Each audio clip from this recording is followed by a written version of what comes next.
Hello and welcome to Newton's Stories. Today I'm going to read for you Cups and Rubbers by Janet and Alan Allberg. Here are the Cups of London town, hard-working, brave and true. They drink their tea, stay up till 3 and take good care of you. Here are the Rubbers of London town, with crowbars and skeleton keys. They prowl and creep when you're asleep and take whatever they please. Ho, ho, ho for the Rubbers, the Cups and the Rubbers, ho, ho. The worst of the Rubbers, as most of us know, is dreadful Grabber Dan. His voice is gruff and he's pinched enough stuff to fill a furniture van. His mates in the gang are Snatcher Jack and Babyface Billy the Bag, Pegleg Horace, Fingers Morris and villainous Grandma Swag. Ho, ho, ho for the Rubbers, the Cups and the Rubbers, ho, ho. This dreadful, snatching, pilfering bunch would rob a baby of his lunch. This sneaking, creeping, fingers lot would burglar like as not. This peg-leg baby-faced, villainous crew would pick the pocket of a kangaroo. Now we hear there's worse to come, for the Rubbers are planning the scallywag scum to make a haul on Christmas Eve of all the toys that they can thieve. Like crooked Santas, they'll creep about, pinching presents, not giving them out. Ho, ho, ho for the Rubbers, the Cups and the Rubbers, ho, ho. The best of the Cups, by common consent, is upstanding Officer Pew. He can run like a hare and fight like a bear, and he's good at crosswords too. So on Christmas Eve, when the trouble began, the station sergeant said, "The thing to do is to send for Pew. He'll get them alive or dead." "Listen, Pew," said the sergeant, "the problem is this. There are toys going missing galore. From the size of the job, we suspect it's a mob. What they need's the strong arm of the law. Ho, ho for the Rubbers, the Cups and the Rubbers, ho, ho." Meanwhile, outside in the gloomy street, the strong arm of the Rubbers was working a treat, and the strong leg too, and the beady eye, keeping watchers for passers-by. In at the windows, in at the doors, down the chimney and under the floors. Through silent rooms the Rubbers crept, while in their beds the children slept, dreaming of Santa Claus and snow, and what they get from Uncle Joe.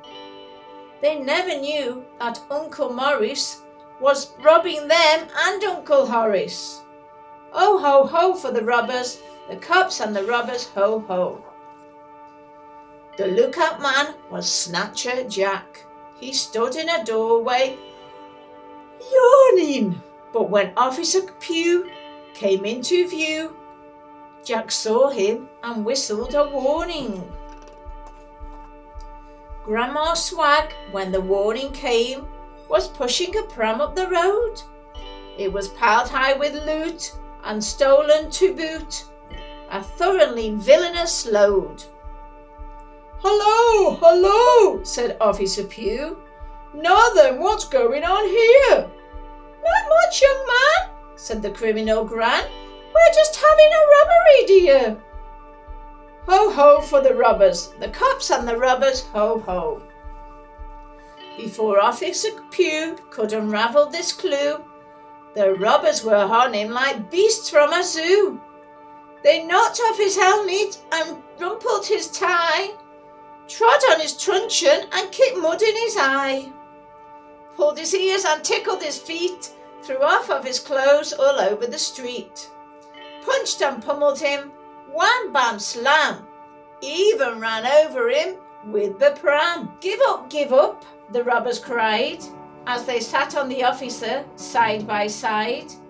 We've got you outnumbered 5-1.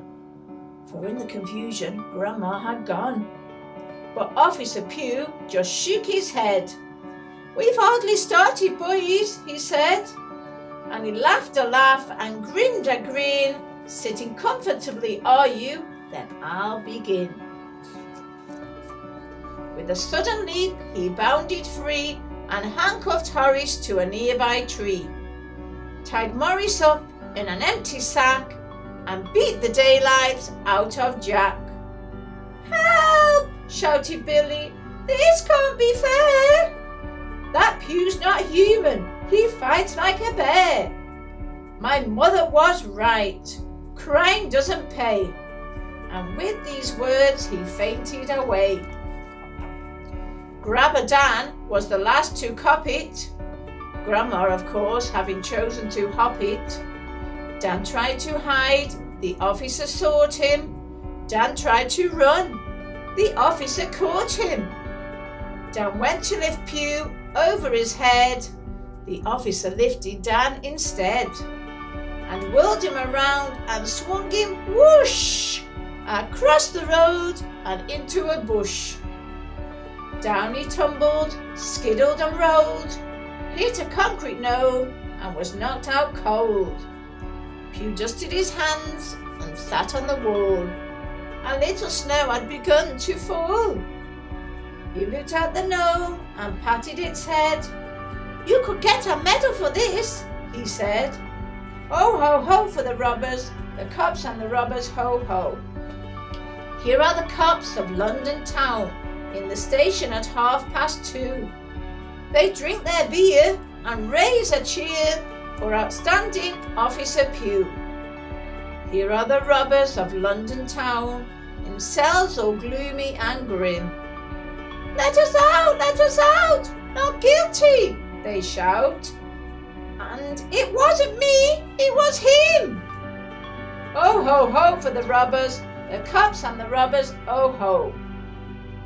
And the toys, oh they were taken back by a Santa Claus copper with a Santa Claus sack, while the rest of the force searched day and night for an elderly lady of medium height, with a fondness for earrings and red fox furs and a habit of taking what wasn't hers. She usually carried a sizable bag. Her name, of course, was Grandma Swag. Oh ho ho for the robbers, the cops and the robbers, ho ho.